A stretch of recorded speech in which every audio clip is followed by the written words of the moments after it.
একটুখানি জাস্ট সামান্যতম মাটি মুখে নিয়েছিল, কিন্তু সেই মাটিটা ছিল কবরস্থানের মাটি। আমি হট করে দেখলাম কিছু একটা দাঁড়িয়ে আছে। মানে আমি দেখে লিটারালি অবাক যে কি জিনিসটা। তোর মেয়ে ইচ্ছা করে আমাকে ছুঁয়েছে, আমি তোর মেয়েকে ডেকেছিলাম, তোর মেয়ে আমার ডাকে সাড়া দিয়েছে। ওমা, শোয়ার পর দেখি আমার জিরো লাইটটা কেমন অফ অন হচ্ছে। আমার খুব সাংঘাতিকভাবে ভয় লেগে যায়। যে কি হচ্ছে এটা। একটা আত্মাকে যেমন ভালো দিকেও পাঠাতে পারো, সেরকম তুমি কাজ করে একটা আত্মাকে খারাপ দিকেও পাঠাতে পারো। এরকমও হয়? হ্যাঁ, এমন হয়।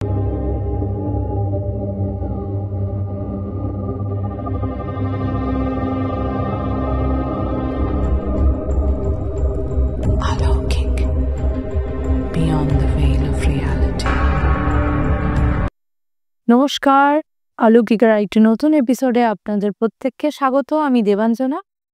তো আজকে যাকে নিয়ে আমার এপিসোড, রিধিমা অধিকারী।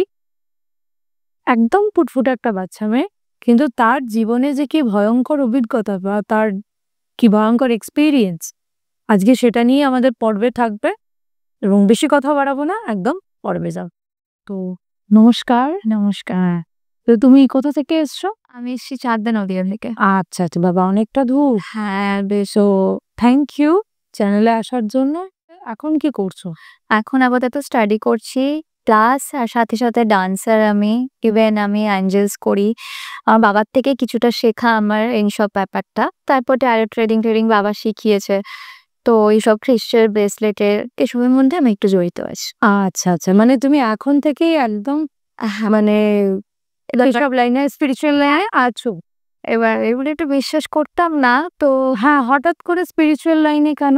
এত ছোট বয়সে করে ব্যাপারটা হচ্ছে যে, প্রথমত আমি ছোটবেলা থেকে এইসব একেবারে বিশ্বাসী ছিলাম না। আমার বাবা বাই প্রফেশন অ্যাস্ট্রোলজার, আমি আগেই বললাম। তো বাবা এসব কাজ-বাজ করতো, আমি দেখতাম, বাট আমার কোনোদিনই মানে ইন্টারেস্ট লাগতো না। যে কি ছাতা করে, যে সবাই আসে ভূতুড়ে গল্প বলে, আমি ভাবতাম মন গড়া গল্প।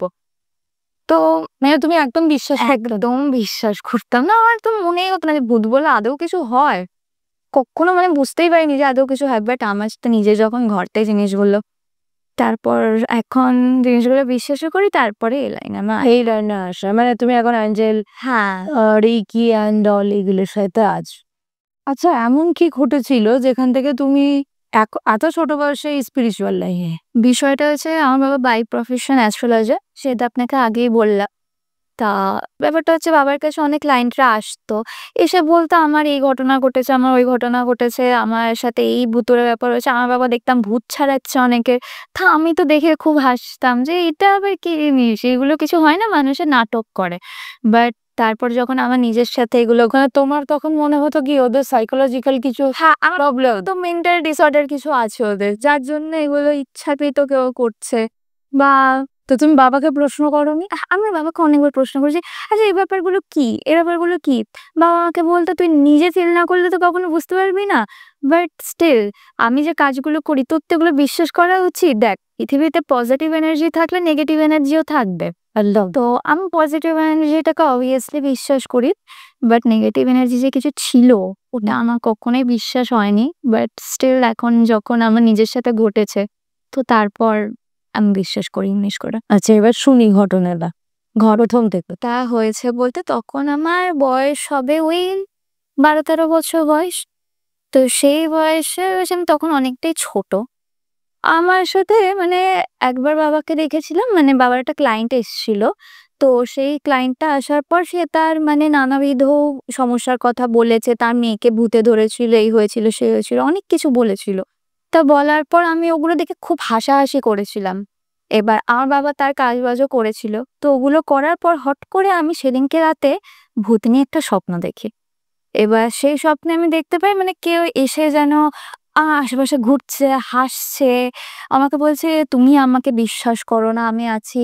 তা আমি হট করে আচমকাই উঠে গেছি। ওই দিন থেকে আমার স্টার্টিংটা হয় এই ব্যাপারগুলোর। তারপরে আর যা যা ঘটেছে সেগুলো বলছি। তারপরে হট করে পরে মানে এটা পুরো তুমি স্বপ্নে দেখো? হ্যাঁ, এটা আমি স্বপ্নে দেখেছি। স্বপ্নে দেখার পর আমি এগুলো বাবাকে জানাই। জানানোর পর বাবা বলছে যে, "তোকে তো আমি বলেছিলাম যে ভূতুড়ে ব্যাপার বলে আদৌ কিছু আছে।" আমি তখনও বলছি যে, "না, এটা তো স্বপ্ন।" এবার স্বপ্নটা তো কখনো বাস্তবে সত্যি হয় না। তো আমি তখনও বিশ্বাস করিনি। বাট পরের দিন হট করে দেখি আমার গায়ে মানে ব্ল্যাক স্পট পড়ে। মানে হাতে বা পায়ে যেকোনো জায়গায় আরকি ব্ল্যাক স্পট পড়ে গোল, গোল, গোল। আমি কখনো আমার আজ অব্দি সেরকম কিছু হয়নি। এবার হট করে সেদিনকে দেখি আমার গায়ে ব্ল্যাক স্পট করেছে। তো ব্ল্যাক স্পট করার পর আমি ওখানটা আবার একটু টাচ করে দেখি, খুব সাংঘাতিক টাইপের একটা ব্যথা ছিল। আমি খুব বাজে একটা ব্যথা ফিল করেছি।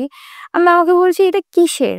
তো বাবা বলছে যে, "তুই যে লোকের জিনিসগুলো মানে যে কাজগুলো আমি করেছি যাদের চালানগুলো কাটানোর যে ব্যাপারটা সেটা করেছিস, সেই জিনিসগুলো তুই ধরেছিস কেন?" মানে আমি এই জিনিসগুলো ধরেছিলাম অ্যাকচুয়ালি। তো ওই কারণে ওখান থেকে আমার এই সমস্যাটা ক্রিয়েট হয়। তো তাদের যেই নেগেটিভ এনার্জিটা সেটা আমাকে এসে অ্যাটাক করে অ্যাকচুয়ালি। এই রে! তো আমার গায়ে দেখি ব্ল্যাক স্পট পড়া শুরু করে। তা ব্ল্যাক স্পট পড়ার পর বাবা আমাকে বেশ কিছু জলপড়া-টলপড়া দিয়েছিল। বাবা আমাকে উপরে হিলিং করে দিয়েছিল। আমি ঠিক হয়ে গেছিলাম। তো সবকিছু ঠিকঠাকই চলছিল। চলতে, চলতে হট করে আমি আবার কি করেছি, আমার বাবার কাছে ক্লায়েন্ট এসেছিল। বাবার ক্লায়েন্টের সব জিনিসপত্রে যে জিনিসগুলো ছিল আমি আবার গিয়ে ধরেছিলাম। তখন তো মানে ইন্টারেস্ট ছিল যে এই জিনিসটা কি অ্যাকচুয়ালি এই পুতুল তারপরে বা যেগুলো হয় ভুডু ডল যেগুলোকে বলা হয়। তা আমি ভাবছি এই জিনিসগুলো কি অ্যাকচুয়ালি আমি বুঝতে পারিনি। এবার আমি নিয়ে বাচ্চা মনে খেলছি। এবার ওর মধ্যে তো কাজ করা। তা ওই জিনিসগুলো ধরলে অবভিয়াসলি এফেক্ট পড়বেই। তো যেহেতু এফেক্ট পড়ে তো কি হয়েছিল আমি বলছি। দেখেছি আমার হাতে মানে এরকমভাবে আঁচড়ানোর দাগ। মানে আমার হাতে হট করে দেখছি মানে আমি রাত্রেবেলা ঘুমিয়েছি। সকালবেলা ঘুম থেকে উঠে আমার রাত অব্দিও কিন্তু কিছু ছিল না। সারা শরীরে হাত পায়ে কিছু ছিল না। হট করে দেখি হাতের এই জায়গাটা এরকমভাবে কেউ আঁচড়ে দিয়েছে। এখানটা দেখেছি প্লাস পায়ের এই জায়গাটা। দেখছি কেউ আঁচড়ে দিয়েছে। আমি তো দেখে খুব সাংঘাতিকভাবে ভয় পেয়ে যাই। আমি বাবাকে বলছি যে, "এটা কিভাবে হলো? এরমটা আমি করিনি বা আমার সাথে তো কেউ করেনি এমনটা।" বাবা বলছে যে, "তুই আবার কিছু করেছিস?" আমি বলছি, "না, কিছু করিনি।" তা বলছে, "না, তুই কিছু করেছিস, নইলে এমনটা তোর হওয়ার কথা না।" তা আমি দেখছি যে বলেই দিই যখন হচ্ছে টা আমি একটু তখন মনে, মনে ভয় পেতে শুরু করি যে অ্যাকচুয়ালি কি এরকম কিছু আছে? কেন হচ্ছে এরকম? তো ইতিমধ্যে আমার সাথে আরো কিছু ঘটনা ঘটে। সেগুলো আমি একটু বলি। যেমন আমি রাতে যখন ঘুমাতে যেতাম তখন আমি মানে শান্তিতে একটা মানে পিসফুলি একটা আমি ঘুম দিতে পারতাম না। আমি যখন ঘুমাচ্ছি, ঘুম থেকে মানে আমাকে মনে হচ্ছে কেউ এসে যেন আমাকে ধাক্কা মেরে ফেলে দিচ্ছে। কেউ আমার জানলায় এসে নক করছে। তো এরকম অনেক খুব ব্যাড এক্সপেরিয়েন্স আমি করেছি। মানে দেখছি কি জানলায় কেউ নক করছে। তো আমি জানলাটা খুলেও দেখি তখন বাজে রাত ৩:০০ ৩:৩০ এরকম ডেভিল আওয়ার্স যেটা। তো সেই 12টা থেকে 3টে। হ্যাঁ, তো আমি ওই ৩:০০ মানে তোমার সঙ্গে যখন এই ঘটনাগুলো ঘটতো সবে ডেভিল আইয়ে? হ্যাঁ, সব ডেভিল আওয়ার্সই ঘটতো। তা আমি আ খুলেছিলাম উইন্ডোটা আমার। খোলার পর দেখি যে কেউ নেই। ভালো কথা। নেই। আমি আবার উইন্ডোটা বন্ধ করে শুই। ওমা! শোয়ার পর দেখি আমার জিরো লাইটটা কেমন অফ অন হচ্ছে। আমার খুব সাংঘাতিকভাবে ভয় লেগে যায়। আমি বলি যে, "কি হচ্ছে এটা? হট করে কেন এই লাইটটা কেন ব্লিংক করছে?" তো লাইটটা যখনই ব্লিংক করে আমি সত্যি কথা বলতে খুবই ভয় পেয়ে গেছিলাম। বাট তখন আমি বাবাকে গিয়ে ডেকেছি যে, "দেখো এরকম একটা সিচুয়েশন হচ্ছে।" তখন বাবা এসে দেখেছিল আমার এই আঁচড়ানো দাগগুলো। তখন বলছে, "তুই কিছু করেছিস?" আমি তো বললামই ১ম এই যে হচ্ছে যে এই করেছি বলতে আমি তখন বাবাকে স্বীকার করিনি। পরে গিয়ে বাবাকে বলেছি। তা বাবাকে বলেছি যে, "হ্যাঁ, আমি ধরেছি।" তো তখন আমি জানতে পারি বাবার যে এই ক্লায়েন্টের কাজ করছিল, ওনার অ্যাকচুয়ালি মানে কেউ একটা আত্মহত্যা করে। তো সে হচ্ছে একজনের উপর রেগে গিয়ে আত্মহত্যাটা করেছিল। যার জন্য তার উপর সে ভর করেছিল। তো সেই আত্মাটা এখন যেহেতু তার উপর ভর করেছে, আমার বাবা কি করেছে জিনিসটা কাটাচ্ছে। এবার সেই জিনিসটা যেহেতু আমি তার মেয়ে, এখন আমি সেই জিনিসটাকে যখন মাঝখান থেকে গিয়ে আটকে দিচ্ছি, তখন তো এফেক্টটা আমার উপর পড়বে। এবার সেই ঘটনাটাই আমার সাথে ঘটেছে। হাতে দেখি আঁচড়ের দাগ অনেক কিছু। এই অবধিও ঠিক ছিল। সবকিছু ঠিক চলছিল। চলতে একদিনকে হট করে রাত তখন কটা বাজে? ২:৩০ এরকম বাজে। আমার মনে হচ্ছে আমাকে দরজা দিয়ে কেউ মানে নক করে ডাকছে। আমার মনে হচ্ছে আমার মা ডাকছে। মানে মা বা ঠাকুমা হোক আমার মনে হচ্ছে আমাকে ডাকছে। যে, "রিধিমা একটু এদিকে আয়, রিধিমা একটু এদিকে আয়, কথা আছে।" এবার আমি একটু তোমাকে বাড়িতেও সবাই রিধিমা বলেই রিধিমা বলেই ডাকে। এছাড়াও আমার বাড়ির নামও আছে বাট ম্যাক্সিমাম টাইম রিধিমা বলেই ডাকে অনেকে। কোনো সিরিয়াস মোমেন্ট অ্যাকচুয়ালি। তো আমি ভাবছি সে আমাকে কেন রিধিমা বলে হট করে ডাকছে, কোনো কারণ তো নিশ্চয়ই আছে। এবার আমি ছোটবেলা থেকে ব্যাপারটা ছিল খুব সাহসী ছিলাম, মানে আমার ওই ভূতে ভয়টা লাগতো না, আমি প্রথমেই বললাম। তো যখন আমি গেছি খুলে দেখি আমার মা নেই। আমি ভাবছি যে আমি মেন গেটটাও খুলে গিয়ে দেখি বাইরে যে বিষয়টা কি। আমি বাইরে যখনই যাই, আমাদের বাড়ির পাশে একটা মাঠ আছে অ্যাকচুয়ালি, মানে বাড়ির পাশে পুরোটাই মাঠ অ্যাকচুয়ালি, পাশে রাস্তা, তার পাশে লেফট সাইডে। তো লেফটে যেহেতু রাস্তা, রাইটে পুরোটা মাঠ। এবার আমি গেটটা খুলে বাইরে গেছি, আমি হট করে দেখলাম কিছু একটা দাঁড়িয়ে আছে। মানে আমি দেখে লিটারালি অবাক যে কি জিনিসটা। আমি তারপর ভাবছি যে সামনে গিয়ে একবার দেখবো, তারপর ভাবছি না দেখবো না, আবার ভাবছি না দেখি কি। তো আমি গেলাম, কাছাকাছি গেলাম, এগোলাম। এগোনোর পর আমি জিনিসটাকে ইচ্ছাকৃত ছুঁলাম, ছোঁড়ার পর দেখলাম ওটা মিলিয়ে গেল।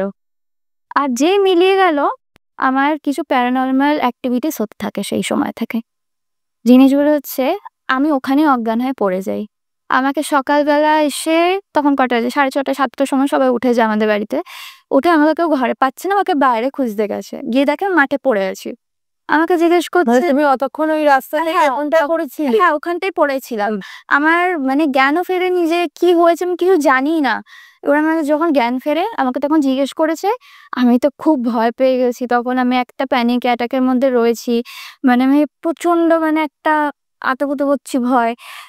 আমাকে জিজ্ঞেস করছে যে কি হয়েছে তোর, তুই এখানে কি করছিস, তোর তো বিছানায় থাকার কথা, তুই এখানে কেন বাইরে। আমি সব ঘটনা খুলে বললাম যে এই জিনিসটা আমি দেখেছি, আমি ওই জিনিসটাকে ছুঁয়েছি। তো বাবা তারপর আমাকে ঝাড়িয়ে টাড়িয়ে দিয়েছিল, জিনিসটা ঠিক হয়ে গেছিল সেদিনই রাতে। মানে যেদিন ঝাড়িয়ে দিয়েছিল সেদিনই রাতে জিনিসটা হচ্ছে, মানে যেদিন আগের দিন আমি ওই আত্মাটাকে আর কি ধরেছিলাম, তো তার পরের দিনই আমাকে ঝাড়িয়ে দিয়েছিল যেহেতু, তো তার পরের দিন আমি আমার ঘরেই শুয়েছিলাম আবার।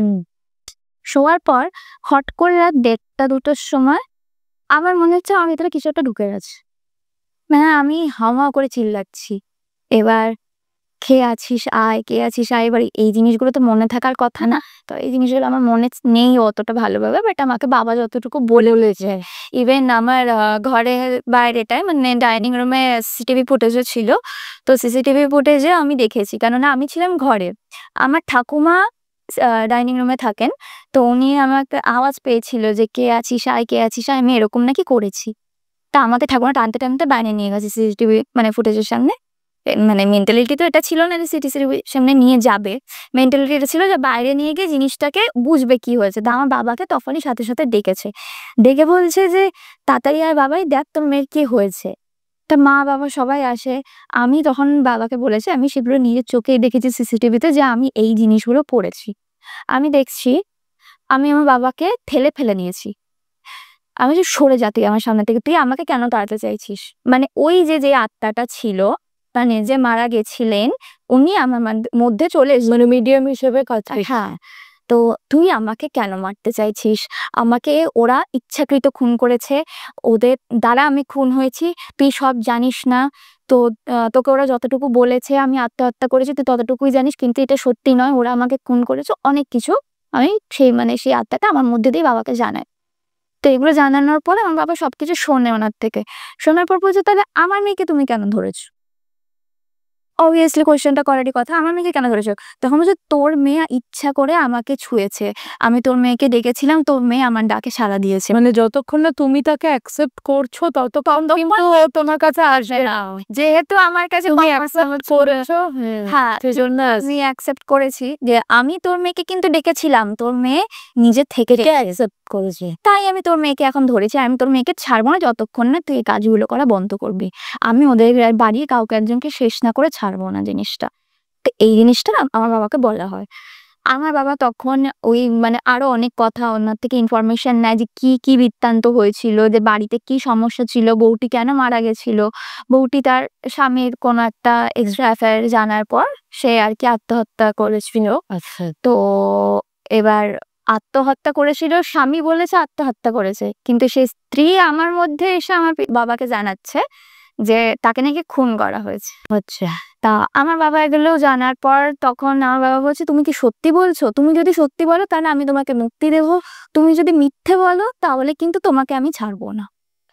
তো এরকম বলার পর বলছে, হ্যাঁ আমি সত্যি বলছি, তুই আমাকে ছেড়ে দে, আমি ওদেরকে দেখে নেব। তখন আমার বাবা বলেছে, ঠিক আছে ওদের যা করার সেটা আমি করব, কিন্তু তুমি আমার মেয়েকে ছেড়ে চলে যাও, আর তোমার কি করতে হয় সেটা আমি দেখছি। তুমি ওদেরকে কাউকে ডিস্টার্ব করবে না, তোমার যা হয়েছে তোমার আত্মার ঠিক শান্তি হবে, তোমার চিন্তা নেই। উনি তখন বলছে, না আমার আত্মার শান্তি হবে না, আমার যতক্ষণ না আত্মার শান্তি হবে আমি তোর মেয়েকে ছাড়বো না।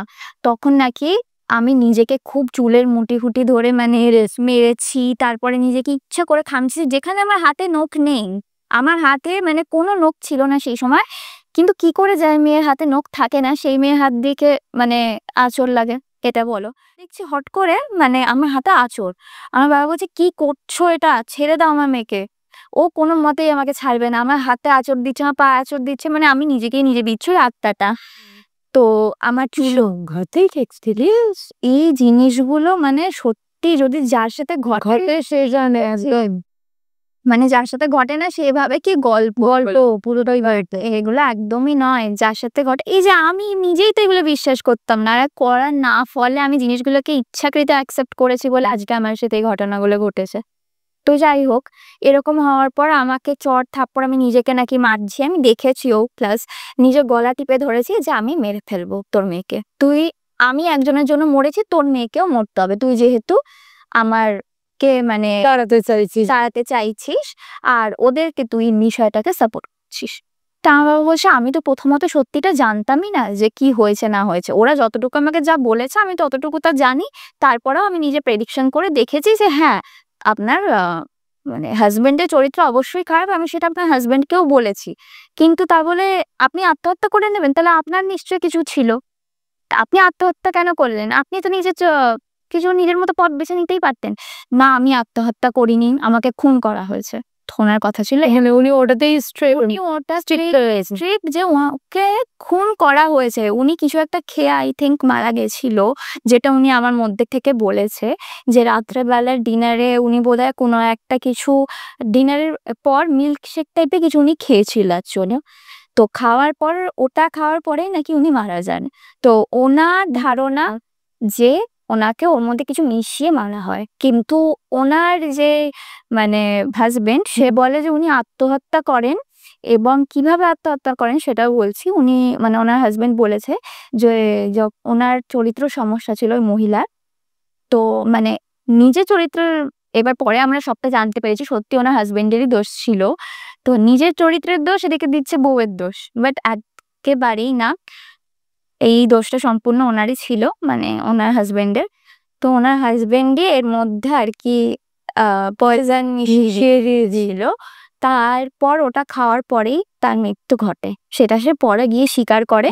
আর স্বীকারটা করে কোন কারণে, যেহেতু আমার বাবা তাকে জিজ্ঞেস করে যে এখন পুরোপুরি সত্যি না বললে আমি তো কাজটা সেইভাবে করতে পারবো না, যে আমি যদি এখন তুমি যদি বলো যে হচ্ছে এই তরকারিতে এই নুন দেবে, তাহলে তো তোমার হবে না, তোমাকে তো তোমার মানে স্টেপ বাই স্টেপই হতে হবে। ওই যেমন উকিল আর ডাক্তারের কাছে সমকতাত্ত্বিক কথা বলতে হবে, নইলে কি করে বুঝবে যে কেসটা কি করে সামলায়। তো যাই হোক এরকম ঘটনা ঘটে। তো তখন কি মানে ওই উনার হাজবেন্ড জানতেন যে উনার স্ত্রী তোমার মধ্যে থেকে মিডিয়ামের কথা? হ্যাঁ, সব জেনে গেছিল উনি। আর ওনার স্ত্রী আমার মধ্যে এসে আরো কিছু ঘটনাও করেছিল। আমার গলা টিপে ধরেছিল, আমাকে মারার চেষ্টা করেছিল। সেটা একদিনের ঘটনা না। ওনার স্ত্রী গত ২-৩ দিন আমার সাথে এই সেম জিনিসটা করে। যখনই রাত ১টা-২টো বাজতো, তারপরের দিন থেকে বাবা আমাকে নিজের ঘরে নিয়ে শুতো যে আমার মধ্যে এই জিনিসগুলো হচ্ছে বলে। তো বাবার ঘরে গিয়ে আমি যখন শুতাম, তারপরে আমাকে রাত ১টা-২টোর সময় ধরতো উনি। তো ধরার পর আমি আবার একদিনকে, আমার ভাই তখন ছোট ছিল, আমার ভাইয়ের তখন ১ বছর ১ মাস মতো বয়স। আমি আমার ভাইকে পর্যন্ত চড়িয়ে দিয়েছি, গলা টিপে ধরেছি যে তোর ছেলেকেও আমি ছাড়বো না, তোর মেয়েকেও আমি ছাড়বো না, তোদের পুরো ফ্যামিলিকে আমি নির্বংশ করে দেবো, তোরা কেউ আমার কষ্টটা বুঝতে পারছিস না, এই সেই অনেক কথা। তো সোল এত মানে রিভেঞ্জফুল হয় তোমার মনে হচ্ছে? হ্যাঁ অবভিয়াস, মানে তোমার সঙ্গে সোল তো রিভেঞ্জফুল হবে। আজকে তোমার সাথে বা আমার সাথে কেউ একটা কিছু করে, আমি তো তার কর্মের জন্য তাকে ছেড়ে দেবো।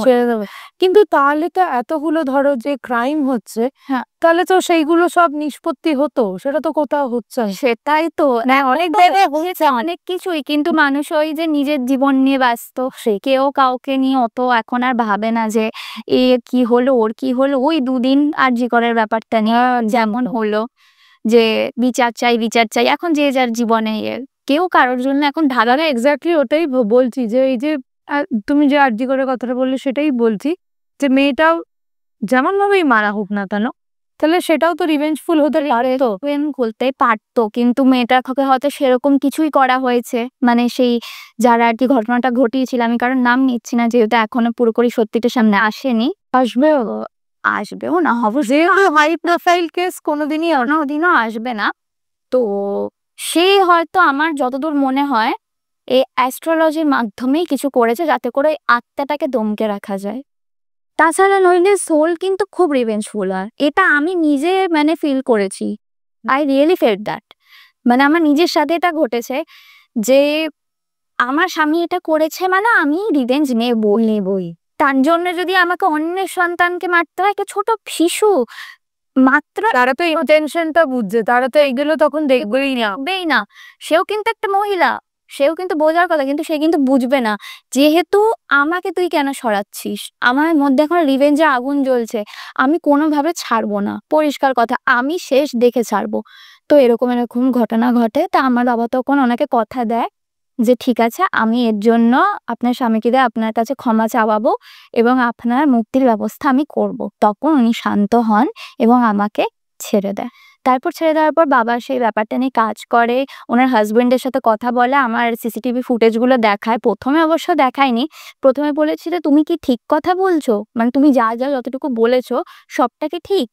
উনি তখনও আমতা আমতা করছে, উনি তখনও বলেছে না আমার স্ত্রীর চরিত্র খারাপ ছিল, হতেই পারে না, আমার স্ত্রীর চরিত্র খারাপ ছিল, আমি কখনো কিছু করিনি, আমি আমার স্ত্রীকে খুব ভালোবাসতাম। উনি নানা রকম মিথ্যে কথা বলে যাচ্ছে। বলার পর গিয়ে আমার বাবা বলে কিন্তু আমি কিন্তু দেখেছি যে আমি নিজের চোখে দেখেছি যে তুমি কিন্তু কিছু করেছো যার জন্য তোমার স্ত্রী মারা গেছে। আর এখন যদি তুমি আমার কাছে এসেছো, তুমি এখন আমার কাছে বিচার চাইতে এসছো যে তোমার স্ত্রী তোমাকে মানে ডিস্টার্ব করছে, তোমাকে এরকম জ্বালাচ্ছে। তো এই যে বিষয়টা, তো আমি কিন্তু কিছু ঠিক করতে পারবো না যতক্ষণ না তুমি আসল সত্যি কথাটা বলবে। তো উনি তখন সব স্বীকার করেন যে কি উনি ওনার স্ত্রীর সাথে করেছিল। মানে উনি ওনার স্ত্রীর উপর নানা রকম অত্যাচার করত, মারধর করত, এবং মানে ওনার স্ত্রীর সাথে ওনার লাভ ম্যারেজই হয়। তো লাভ ম্যারেজ হওয়ার পর ওদের 2 বছর মতো সম্পর্ক খুব ভালো ছিল। মানে থাকার পর তারপর ওনার কাজের থ্রুতে একজন কলিগের সাথে ওনার অ্যাকচুয়ালি এক্সট্রা অ্যাফেয়ার হয়। দেন অ্যাফেয়ার হওয়ার পর উনি ওনার স্ত্রীকে অ্যাজ ইউজুয়াল চিট করে। তারপরে ওনার স্ত্রী এগুলো জানার পর নিতে পারেন না, আর ওনাকে মানে ওনার স্ত্রীর অনেক গয়নাগাটি ছিল। এবার সেই গয়নাগাটিগুলো উনি আবার ওই মহিলাকে, মানে ওনার যে এক্সট্রা গার্লফ্রেন্ড তাকে দিয়ে রাখছে। এটা মানে একদম মানে মানাই যায় না। আমি মানতে পারবো না জিনিসটা। মানে ওনার গয়নাগুলো সব দিয়ে দিতে চাইছে যে ওই এক্সট্রা অ্যাফেয়ারের ওই গার্লফ্রেন্ডকে। তো এবার ওনার স্ত্রী তো এগুলো কোনোভাবে মেনে নিতে পারছে না, কান্নাকাটি করছে, যখনই কাঁদছে তখনই মারছে, বলছে তুমি এখান থেকে বেরোলে আমি তোমাকে ছাড়বো না, নানাবিধ অত্যাচার করতো। একদিনকে ওনার স্ত্রী পুলিশকে ফোন করতে যায়, তো তখন উনি করতে দেন না ফোন। উনি তখন ক্ষমা চেয়ে নিয়েছিল ওর কাছে যে আমি আর কোনোদিন আমি করবো না, তুমি আমাকে ক্ষমা করে দাও। ঠিক সেই দিনকে উনি রাত্রেবেলায় শেকের মধ্যে পয়জনটা মেশায় এবং মেশানোর পর পুরোটা খাওয়ানোর পর কিন্তু উনি মারা যান। ঠিক আর আছে, এটাই সেটা ঠিক হচ্ছে। হলো, কিন্তু তাহলে পোস্টমর্টম রিপোর্টে বেরোয়নি যে ও মানে ও আচ্ছা এটা হয়ে গেছে, ও সুইসাইড করেছে খবরটা। হ্যাঁ, উনি তো টাকা দিয়ে সবকিছু মুখ বন্ধ করিয়ে দিয়েছে। উনি তো ওনার স্ত্রীর গয়না বেচে এগুলো করেছে। উনি তো এটাও বলেছে যে আমি নিজের স্ত্রীর গয়না বেচে, আমার বাবার কাছে সব স্বীকার করেছে, আমি স্ত্রীর গয়না বেচে জিনিসগুলোকে মানে হয়েছে পরে পুলিশ কেস আর হয়নি যেহেতু ব্যাপারগুলো আর সামনে আসেনি। আমার বাবার কি কাজ এগুলো বলতে যাবে পুলিশকে। আমার বাবা খালি এটাই, আমার বাবার নিজের লাইনে কাজটুকু দেখবে। তো আমার বাবা বলেছে যে হচ্ছে যাই হোক তুমি জিনিসটা একেবারে ঠিক করনি, এটা আইনত অপরাধ, আর তুমি একটা মহিলার ফিলিং নিয়ে খেলেছো। আজকে তোমার বোনের সাথে এটা হলে তুমি কি করতে? তখন বলছে যে আমি বুঝতে পারিনি, ওই মেয়েটা আমার ব্রেন ওয়াশ এমনভাবে করেছিল, আমি একেবারে বুঝতে পারিনি, এখন আমি কি করব বুঝতে পারছি না। মানে অনুরিমা হচ্ছে ওনার স্ত্রী আর কি, যে আত্মাটা মারা গেছেন উনি। তো অনুরিমা আমাকে প্রতিদিন এসে এরকম ভাবে জ্বালাচ্ছে আমাকে, মানে আমাকে ঘুমাতে দিচ্ছে না, শান্তিতে থাকতে দিচ্ছে না, আমি থাকতে পারছি না, প্লিজ আপনি কিছু করুন। তো তখন বাবা আর কি ওনার মানে আত্মার শান্তি কামনার জন্য আর কি পিণ্ডদান করায় ওই গয়ায় গিয়ে।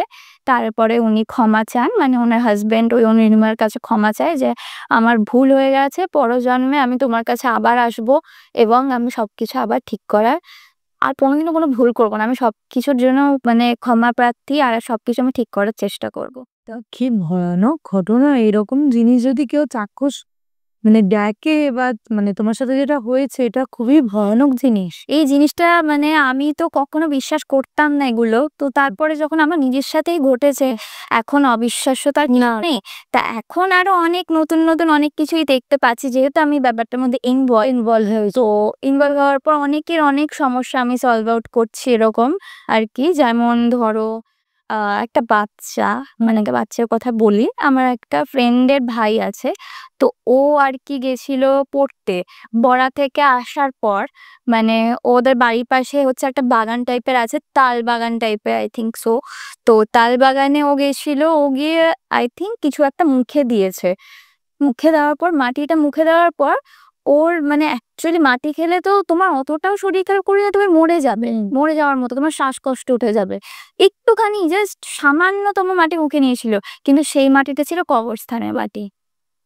আর সেই মাটিটা খাওয়ার পর মানে মেডিকেলে নিয়ে যাওয়া হয়, হসপিটালে নিয়ে যাওয়া হয়, অনেক মেডিকেল টেস্ট হয়, কিচ্ছু পাওয়া যায় না। তাও বাচ্চাটি সুস্থ হচ্ছে না। অনেক মেডিসিন দেওয়া হয়, কিচ্ছু হচ্ছে না। কোনো কিছু ধরাই যাচ্ছে না। ডক্টর পুরোপুরি বলে দিয়েছে এটা মেন্টাল ডিসঅর্ডার। এটা মাথায় সমস্যা থেকে হচ্ছে, আপনি সাইকিয়াট্রিস্ট দেখান। মানে বাচ্চাটা কিছু অন্যরকম বাচ্চাটা অন্যরকম অনেক মানে করছে জিনিসপত্র। যেমন আমি বলছি, ও নিজেকে চড় মারছে, ও মাথা ঘুরে কখনো পড়ে যাচ্ছে, ওর শ্বাসকষ্ট হচ্ছে। মানে ও কোনোভাবে যেন থাকতে পারছে না। মানে ও নিঃশ্বাসই নিতে পারছে না। যে আমি একটা মানুষ, আমরা কি যে অক্সিজেন নিই তো আমরা বেঁচে রয়েছি। ও লিটারালি অক্সিজেন নিতেই পারছে না। এদিকে ওর টেস্টে উঠছে অক্সিজেন ঠিকঠাক নিতে পারছে, বাট ও পাচ্ছে না। ওর একদম মরে যাওয়ার মতো অবস্থা। তো সেই সময় মানে আমার বান্ধবী হচ্ছে জানতো, যেহেতু আমি এই কাজগুলো করি, তো আমাদের বাড়িতে ওকে নিয়ে আসা হয়। আমাকে ফোন করেছিল প্রথমে যে তুই কি বাড়িতে আছিস, আমার ভাইয়ের এই ঘটনা হয়েছে, আমার ভাই এইটা খেয়েছে, খাওয়ার পর দিয়ে এটা হয়। মানে ওদের বাড়ির পাশটাই ছিল কবরস্থান। ওই তালবাগানের পেছনেই ছিল কবরস্থান। আর ওই কবরস্থান থেকে ও কি জেনে কি জানি কি ভেবে ও মাটিটা তুলে খেয়েছে। বাচ্চা মানুষ, একদম ছোট হবে, ওই 4-5 বছর বয়স, একদম খুবই ছোট। তো ও ওই মাটিটা তুলে খেয়েছে। খাওয়ার পরে ওর খুব মানে অসুবিধা হয়েছে। মানে ও মানে প্রায় মরেই যাবে এমন একটা অবস্থা। তো আমার বান্ধবী আমাকে ফোন করে বলে এই ব্যাপার। তো আমি তখনই আন্দাজ করতে পেরেছি যে মাটি খেয়েছে মানে কোনো একটা সমস্যা আছে। নিশ্চয়ই ওখানে নয় কিছু ছিল, আর নয়তো কেউ কিছু হয়তো লেবু লঙ্কা পুড়িয়ে ফেলেছে বা কিছু। তা আমি আবার ওকে জিজ্ঞেস করি যে ওখানে কি কিছু আছে? ও বলছে হ্যাঁ আছে। বলতে আমার বাড়ির পেছনেই একদম কবরস্থান। আমি বলছি তুই ঠিক করে জানিস তো তোর ভাই তালবাগানের মাটি খেয়েছে না কবরস্থানের? বলছে না, তবে ওকে আমি কিন্তু এনেছি ওই কবরস্থানের মাঝখান থেকে। আমি বলছি তাহলেও কবরস্থানে গিয়েই মাটিটা খেয়েছে। ও যখন আমার বাড়িতে আসে, ওকে তখন আমার বাবার মতো করে ঝাড়িয়ে দেয়। আর তারপরে আমার কাছে যে ক্রিস্টাল ব্রেসলেট ছিল, সেখান থেকে নেগেটিভ এনার্জি দূর করার জন্য এক ধরনের ব্রেসলেট হয়, যেটাকে বলা হয় ব্ল্যাক ক্রিস্টাল ব্রেসলেট। তো সেটা আমি ওকে পরানোর মানে হিলিং করে পরাই, অ্যাঞ্জেলস করে। তো সেগুলো পরানোর পর ও আস্তে আস্তে অনেকটা রিকভার করা স্টার্ট করে। এবং রিকভার করার পর তারপরে গিয়ে ও বলে, মানে ওর মুখ থেকেই সবকিছু আমি বার করেছি যে কি বৃত্তান্ত, কেন এই বাচ্চাটার সাথে তুমি এমন করছো। আমি সেই স্পিরিটটাকে জিজ্ঞেস করেছি। ও যখন সুস্থ হয়ে তুমি স্পিরিট কলিং ও পারো? হ্যাঁ, আমি কিছুটা স্পিরিট কলিং ও পারি। আমার বাবার থেকে আমার কিছুটা শেখা জিনিসটা। তো যাই হোক, আমি ওকে সুস্থ করার পর, যেহেতু একটা অসুস্থ বাচ্চাকে দিয়ে তো আমি এগুলো করাতে পারি না। যতই যাই হোক, এখন প্যানিক অ্যাটাক হোক, মারাই যেতে পারতো। তো সেই কারণে আমি ওকে আগে সুস্থ করে নিই। সুস্থ করার পর তারপরে ওকে কিছুক্ষণের জন্য আমি সেন্সলেস করি। তারপরে করে আমি সমস্ত ঘটনা মুখ থেকে বার করি সুইট কলিং করে। তো আমি সেই স্পিরিটকে জিজ্ঞেস করি যে কি ঘটনা ঘটেছিল অ্যাকচুয়ালি। তো তখন সেই স্পিরিট বলে ওটা একটা মানে কোনো একটা লোক ছিল আই থিংক সো। তো সেই লোকটার আর কি অপঘাতে মৃত্যু হয়েছিল। তো সেই লোকটার মানে কবর ওখানে পুঁতে দেওয়ার পর ওই মাটিটা তুলে বাচ্চাটা খায়। তো আমাকে বলা হয়েছে, মানে সেই স্পিরিটটা আমাকে বলছে যে আমি কোনোভাবে মানতে পারছি না যে আমার ওপর একটা বাচ্চা এসে আমার খেয়েছে, আমার মাটি তুলে খেয়ে নিয়েছে। আমি কোনোভাবে এটা মানতে পারছি না। এমনিতেই আমার জীবনে অনেক সমস্যা, আমার আত্মা এখনো শান্তি পায়নি। আমার অনেক সমস্যা জীবনে। আর আমি জানতাম এই বাচ্চাটা তোমার কাছেই যাবে। আমি একমাত্র জানি যে তোমার কাছে গেলেই আমি শান্তি পাবো। কেননা আমার আত্মা শান্তি কেউ করাচ্ছেই না। মানে ওদের ফ্যামিলি পুরোটাই মানে ব্যাপারটাকে চেপে দিয়েছে। উনি যে মারা গেছে এটা নিয়ে কেউ উচ্চবাচ্য করছে না শোনো। তো ওনার যে আত্মার শান্তি, ওই গলায় গিয়ে যে পিণ্ডদান দিতে হয়, যে শ্রাদ্ধ শান্তি, ওনার কোনো কাজই করানো করা হয়নি। তো তাহলে উনি ওদের বাড়িতে কোনো প্রবলেম ক্রিয়েট করেনি? না, ওনার বাড়িতে কোনো প্রবলেম ক্রিয়েট করেনি, যেহেতু ওনার ছেলেকে উনি খুব ভালোবাসে। এখনো বাবার ভালোবাসা তার ছেলের প্রতি রয়েছে। তো আমাকে এই কথাই বলেছে উনি, আমি আমার ছেলেকে প্রচন্ড ভালোবাসি। হ্যাঁ, আমি একটু আগে বলছিলাম যে স্পিরিট রিভেঞ্জফুল হয়। কিছু, কিছু স্পিরিট রিভেঞ্জফুল হয়।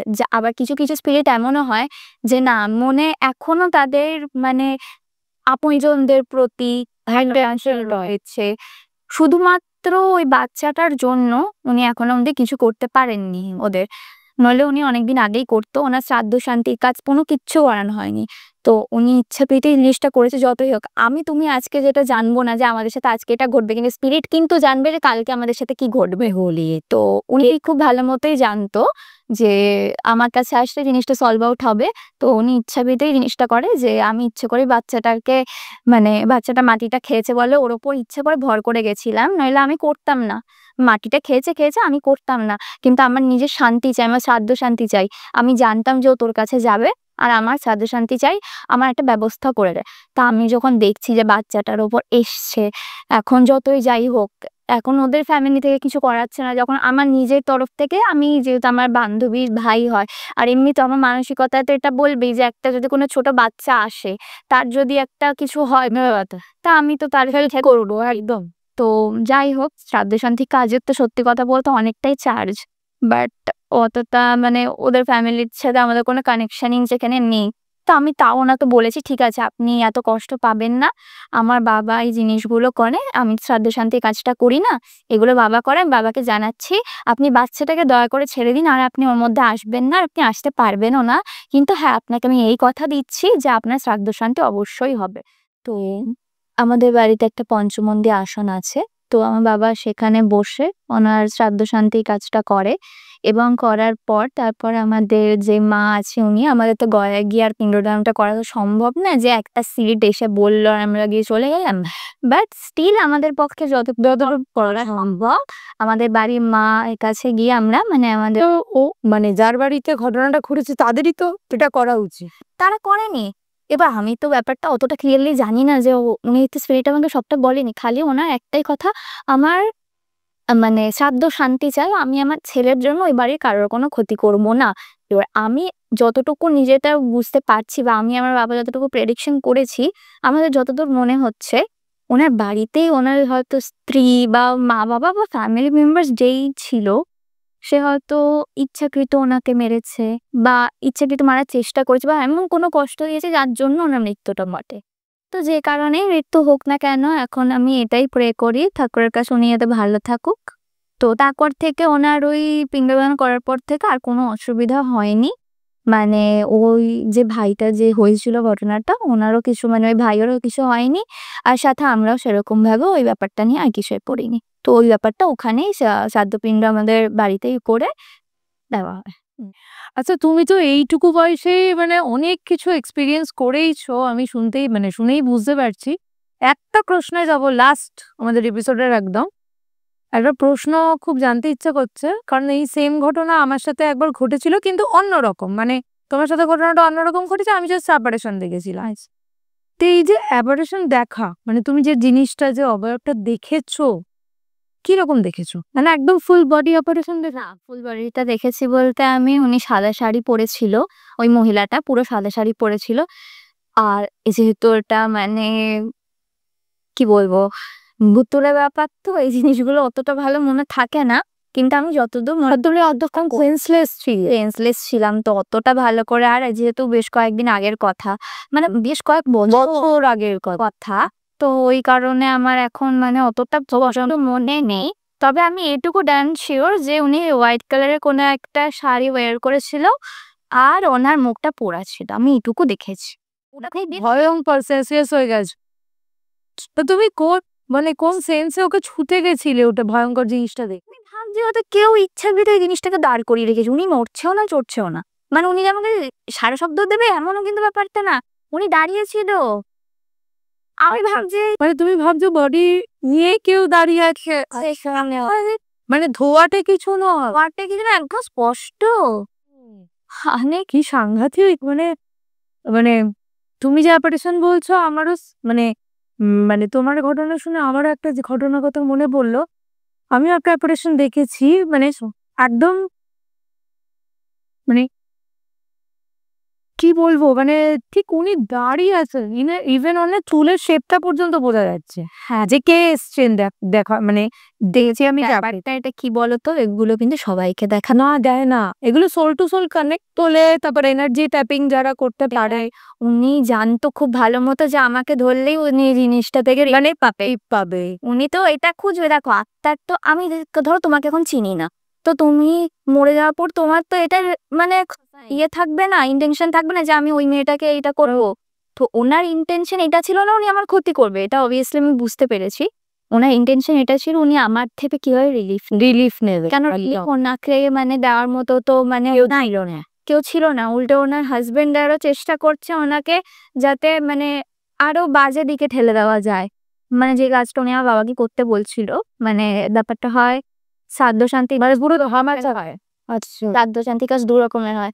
তুমি একটা কাজ করতে পারো সেটা হচ্ছে তুমি একটা আত্মাকে যেমন ভালো দিকেও পাঠাতে পারো, সেরকম তুমি কাজ করে একটা আত্মাকে খারাপ দিকেও পাঠাতে পারো। এরকমও হয়, হ্যাঁ এমন হয়। আর উনি চেয়েছিল যে ওনার ওয়াইফকে খারাপ দিকেই পাঠাতে, তো সে যাতে সেই জিনিসটা না ঘটে তার সাথে, তো উনি সেই জিনিসটা ওনার দিক দিয়ে করে। হ্যাঁ অবশ্যই উনি আমার সাথে জিনিসটা করে ঠিক করেনি, বাট স্টিল উনি তো এটা তো জানতো যে আমার কাছ থেকে রিলিফ পাবে। হ্যাঁ, এবার আমি যদি কোনো আত্মাকে রিলিফ দিয়ে যদি থাকতে পারি সেটা অবশ্যই আমার পুণ্যের কাজ বলে। পুণ্যের কাজ নেই, একদম একদম মানে ভালো কাজ। তিনি যে এখন ভালো আছে, কোথায় আছে, কিভাবে আছে আমি জানি না, বাট যেখানেই থাকুক তারা ভালো বলা নেই, একদম করবো।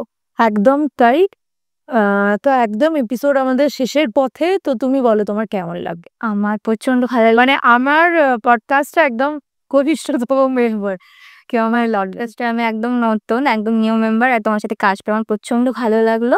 আর তুমি সুইট একটা, তো ভীষণ মিষ্টি একটা মেয়ে, বাচ্চা মেয়ে, এবং এই বয়সেও এতটা এক্সপিরিয়েন্স করেছে, এটাও বেশ ভাবার। এবং তুমি জীবনে জানা এই লাইন নিয়ে আরো উন্নতি করতে পারো, এটাই চাইবো। Thank you so. এবং আজকে আমাদের জন্য এপিসোড এইটুকুই, নমস্কার। তো আরেক লাস্ট একদম যে কথাটা বলবো সেটা হচ্ছে like, share, subscribe and comment করতে একদম ভুলবেন না। ইটস ম্যান্ডেটরি, একদম ইটস ম্যান্ডেটরি।